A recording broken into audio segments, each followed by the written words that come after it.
श्रीमद् भगवत गीता अध्याय 2 सांख्यिकी योग अर्जुन के शोक का कारण।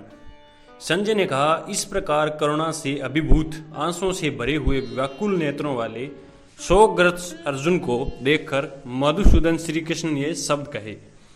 श्री भगवान ने कहा, हे अर्जुन, इस विपरीत स्थिति पर तेरे मन में यह अज्ञान कैसे उत्पन्न हुआ? न तो इसका जीवन के मूल्यों को जानने वाले मनुष्य द्वारा आचरण किया गया है और न इससे स्वर्ग की ओर न ही यश की प्राप्ति होती है। इसलिए हे अर्जुन, तू नपुंसकता को प्राप्त मत हो, यह तुझे शोभा नहीं देता है। हे शत्रुओं के दमन करता, हृदय की तुच्छ दुर्बलताओं को त्याग कर युद्ध के लिए खड़ा हो। अर्जुन ने कहा, हे मधुसूदन, हे शत्रुहंता, मैं युद्ध भूमि में किस प्रकार भीष्म पितामह और द्रोणाचार्य जैसे पूजनीय व्यक्तियों पर बाण कैसे चलाऊं? ऐसे महापुरुषों को, जो कि मेरे गुरु हैं, इन्हें मारकर जीने की अपेक्षा मैं इस संसार में भिक्षा मांगकर खाना श्रेयस्कर समझता हूँ, क्योंकि गुरुजनों को मारकर भी तो इस संसार में खून से सने हुए सुख रूप भोग ही तो भोगने को मिलेगा। हम यह भी नहीं जानते कि हमारे लिए युद्ध करना श्रेष्ठ है या युद्ध न करना, और यह भी नहीं जानते कि हम जीतेंगे या वे जीतेंगे। धृतराष्ट्र के पुत्रों का वध करके हमें जीना भी नहीं चाहते, फिर वे हमारे सामने युद्ध भूमि में खड़े हैं। कृपण और दुर्बल स्वभाव के कारण अपने कर्तव्य विषय में मोहित हूँ। मैं आपसे पूछता हूँ कि वह साधना जो मेरे लिए श्रेष्ठकर हो, उसे निश्चित करके कहिए। अब मैं आपका शिष्य हूँ और मैं आपके शरणगर्ता हूँ, कृपया मुझे उपदेश दीजिए। मुझे ऐसा कोई साधन नहीं दिखता जो मेरी इंद्रियों के सुखाने वाले शोक को दूर कर सके। स्वर्ग में धन धनादेश संपन्न देवताओं की सर्वोच्च इंद्र पद और पृथ्वी पर निकृष्ट राज्य को प्राप्त करने भी मैं उसे उपाय नहीं देखता हूँ। संजय ने कहा, हे राजन, निंद्रा को जीतने वाला अर्जुन ने इंद्रियों के स्वामी श्री कृष्ण ने कहा, हे गोविंद, मैं युद्ध नहीं करूंगा, और चुप हो गया।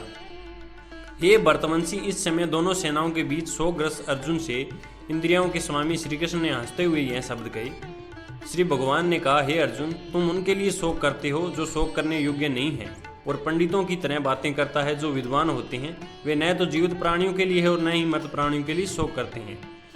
ऐसा कभी नहीं हुआ कि मैं किसी भी समय नहीं था, तू नहीं था, अथवा ये समस्त राजा नहीं थे, और न ऐसा ही होगा कि भविष्य में हम सभी नहीं रहेंगे।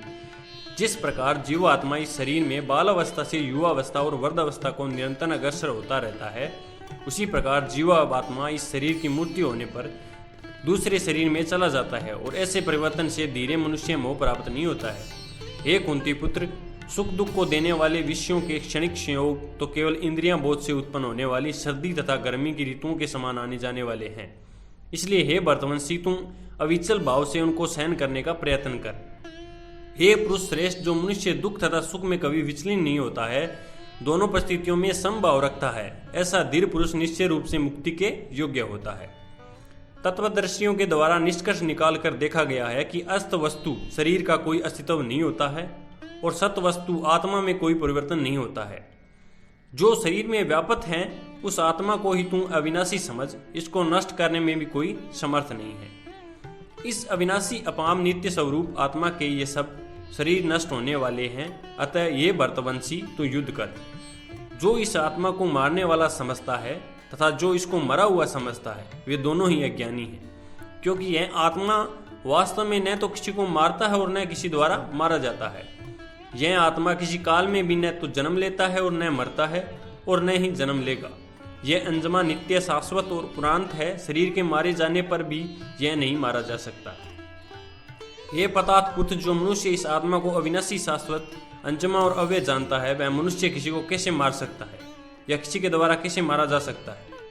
जिस प्रकार मनुष्य पुराने वस्त्रों को त्याग कर दूसरे नए वस्त्रों को धारण करता है, उसी प्रकार आत्मा पुराने तथा व्यर्थ के शरीरों को त्याग कर नए शरीर को धारण करता है। यह आत्मा न तो शस्त्र द्वारा काटा जा सकता है और न ही आग के द्वारा जलाया जा सकता है, न ही जल द्वारा भिगोया जा सकता है और न ही वायु द्वारा सुखाया जा सकता है। यह आत्मा न तो तोड़ा जा सकता है और न ही जलाया जा सकता है, न इसे घुलाया जा सकता है, न इसे सुखाया जा सकता है। यह आत्मा शाश्वत, सर्वव्यापी, अविकारी, स्थिर और सदैव एक सा रहने वाला है। यह आत्मा अदृश्य, अकल्पनीय और अपरिवर्तनीय कहा जाता है। इस प्रकार आत्मा को अच्छी तरह जानकर तू शोक करने योग्य नहीं है। हे महाबाहु, यदि तू इस आत्मा को सदा लेने वाला तथा सदा मरने वाला मानता है, तो तू इस प्रकार शोक करने योग्य नहीं है। जिसने जन्म लिया है उसकी मृत्यु निश्चित है और मृत्यु के पश्चात पुनर्जन्म निश्चित है। अतः जिसका बिना उपाय वाले विषय में तू शोक करने योग्य नहीं है। हे भरतवंशी, संपूर्ण प्राणी जन्म से पहले अप्रकट रहते हैं और मरने के बाद भी अदृश्य हो जाने वाले हैं। केवल बीच में इन्हें देखा जा सकता है, अतः शोक करने की कोई आवश्यकता नहीं है। कोई इस आत्मा को आश्चर्य की तरह देखता है, कोई इसका आश्चर्य की तरह वर्णन करता है तथा कोई इसे आश्चर्य की तरह सुनता है और कोई तो इसके विषय में सुनकर कुछ भी नहीं समझ पाता है। हे भरतवंशी, इस आत्मा का शरीर में कभी वध नहीं किया जा सकता, अतः तुझे किसी भी प्राणी के लिए शोक करने की आवश्यकता नहीं है। धर्म के अनुसार युद्ध का निरूपण। हे अर्जुन, क्षत्रिय होने के कारण अपने धर्म का विचार करके भी तू संकोच करने योग्य नहीं है, क्योंकि क्षत्रिय के लिए धर्म के लिए युद्ध करने के अलावा अन्य कोई श्रेष्ठ कार्य नहीं है।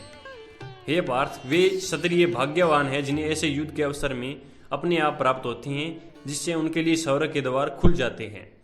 किंतु यदि तू इस धर्म के युद्ध को नहीं करेगा तो अपने कीर्ति को खोकर कर्तव्य कर्म की उपेक्षा करने पर पाप को प्राप्त होगा। लोग सदैव तेरी बहुत समय तक रहने वाली अपकीर्ति का भी वर्णन करेंगे और सम्मानित मनुष्यों के लिए अपकीर्ति मृत्यु से भी बढ़कर है। जिन योद्धाओं की दृष्टि में तू पहले सम्मानित हुआ है, वे महारथी लोग तुझे डर के कारण युद्ध भूमि से हटा हुआ समझकर तुच्छ मानेंगे। तेरे शत्रु तेरी सामर्थ्य की निंदा करते हुए तुझे बहुत से कटु वचन भी कहेंगे। तेरे लिए इससे अधिक दुखदायी और क्या हो सकता है। हे कुंती पुत्र, यदि तू युद्ध में मारा गया तो स्वर्ग को प्राप्त करेगा और यदि तू युद्ध में जीत गया तो पृथ्वी का साम्राज्य भोगेगा। अतः तू दृढ़ संकल्प करके खड़ा हो और जाकर युद्ध कर। सुख या दुख, हानि या लाभ, विजय या पराजय का विचार त्याग कर युद्ध करने के लिए युद्ध कर। ऐसा करने से तुम पाप को प्राप्त नहीं हो। कर्म योग का विषय। हे पर्थपात पुत्र, यह बुद्धि तेरे लिए ज्ञान योग के विषय में कही गई है और अब तू इसको निष्काम कर्म योग के विषय में सुन, जिससे तुझे इस बुद्धि में से कर्म करेगा तो कर्म के बंधन से अपने आप मुक्त कर सकेगा। इस प्रकार कर्म करने से न तो कोई हानि होती है और न ही फल स्वरूप दोष लगता है, अपितु इस निष्काम कर्म योग की थोड़ी सी प्रगति जन्म मृत्यु के मान व्यय से रक्षा करती है। हे कुरुनंदन, इस निष्काम कर्म योग में दृढ़ प्रतिज्ञा बुद्धि एक ही होती है, किंतु जो दृढ़ प्रतिज्ञा नहीं है उनकी बुद्धि अनंत शाखाओं में विभक्त रहती है। हे पर्थपात, अल्प ज्ञानी मनुष्य वेदों के उन अलंकारी शब्दों के प्रति अत्यधिक आसक्त रहते हैं जो स्वर्ग की प्राप्ति, उत्तम जन्म तथा ऐश्वर्य आदि की प्राप्ति के लिए अनेक सकाम कर्म फल की विधि क्रियाओं का वर्णन करते हैं। इंद्रियां तृप्त और ऐश्वर्यम जीवन की कामना के कारण वे कहते हैं इससे बढ़कर और कुछ नहीं है। जो मनुष्य इंद्रियों के भोग तथा भौतिक ऐश्वर्य के प्रति आसक्त होने से ऐसी वस्तुओं से मोहग्रस्त हो जाते हैं, उन मनुष्यों में भगवान के प्रति दृढ़ संकल्पित बुद्धि नहीं होती है। हे अर्जुन, वेदों में मुख्य रूप से प्रकृति के 3 गुणों का वर्णन हुआ है, इसलिए तुम इन 3 गुणों से ऊपर उठकर हर्ष, शोक की आदि द्वंद्वों से रहित तथा सुरक्षा की सारी चिंताओं से मुक्त आत्मपरायण बन। सभी तरह से परिपूर्ण जलाशय के प्राप्त हो जाने पर छोटे जलाशय के प्रति मनुष्य का जितना प्रयोजन रहता है, ब्रह्म को तत्वों से जानने वाले ब्राह्मण का समस्त वेदों से उतना प्रयोजन रहता है। तेरा कर्म करने में ही अधिकार है, उसके फलों में अधिकार नहीं है। इसलिए तू न तो अपने आप को कर्म के फलों का कारण समझ और न कर्म न करने में तेरी आसक्ति भी न हो। हे धनंजय, तू सफलता तथा विफलता में आसक्ति को त्याग कर समभाव में स्थित हुआ अपना कर्तव्य समझकर ऐसी समझता ही समस्त बुद्धि योग कहलाती है।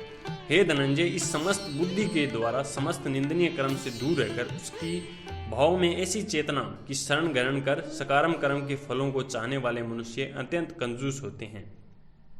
समत्व बुद्धि के योग द्वारा मनुष्य इसी जीवन में अपने आप को पुण्य और पाप कर्मों से मुक्त कर लेता है।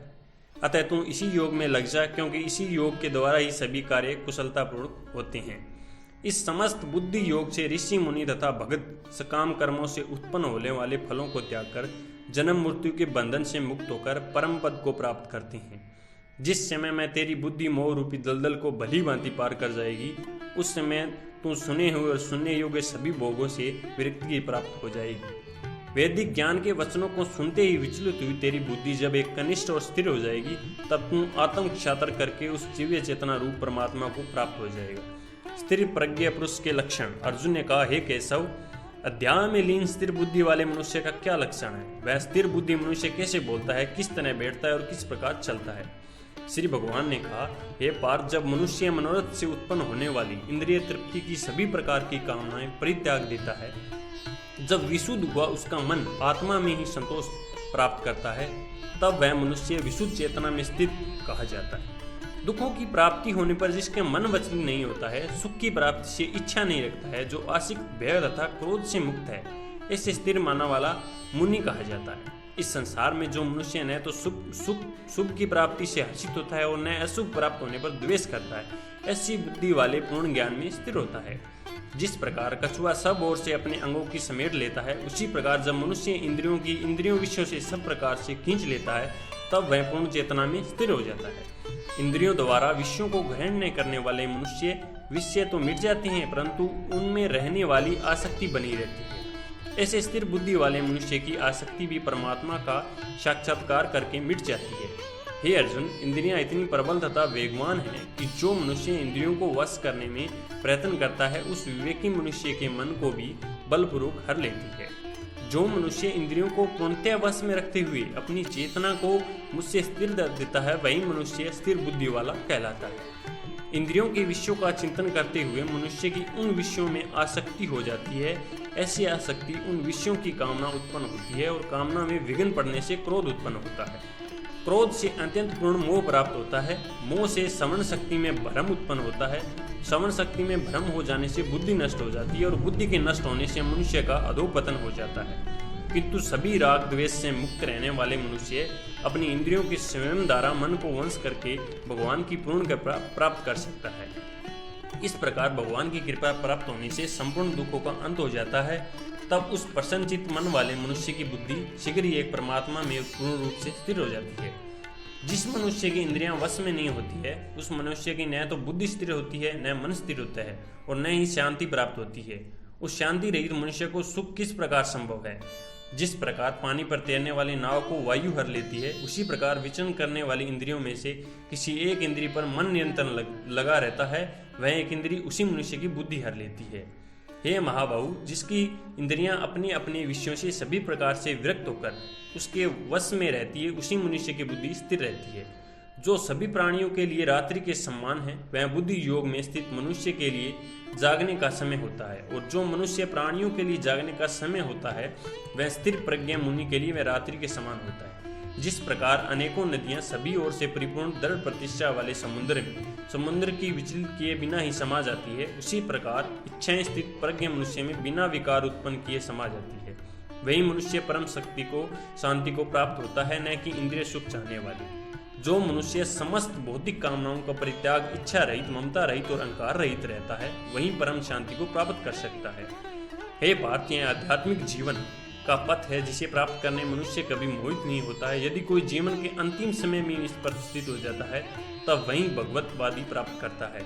इस प्रकार उपनिषद, ब्रह्म विद्या तथा योग शास्त्र रूप श्रीमद् भगवत गीता के श्री कृष्ण अर्जुन संवाद में गीता सार योग का नाम दूसरा अध्याय संपूर्ण होता है।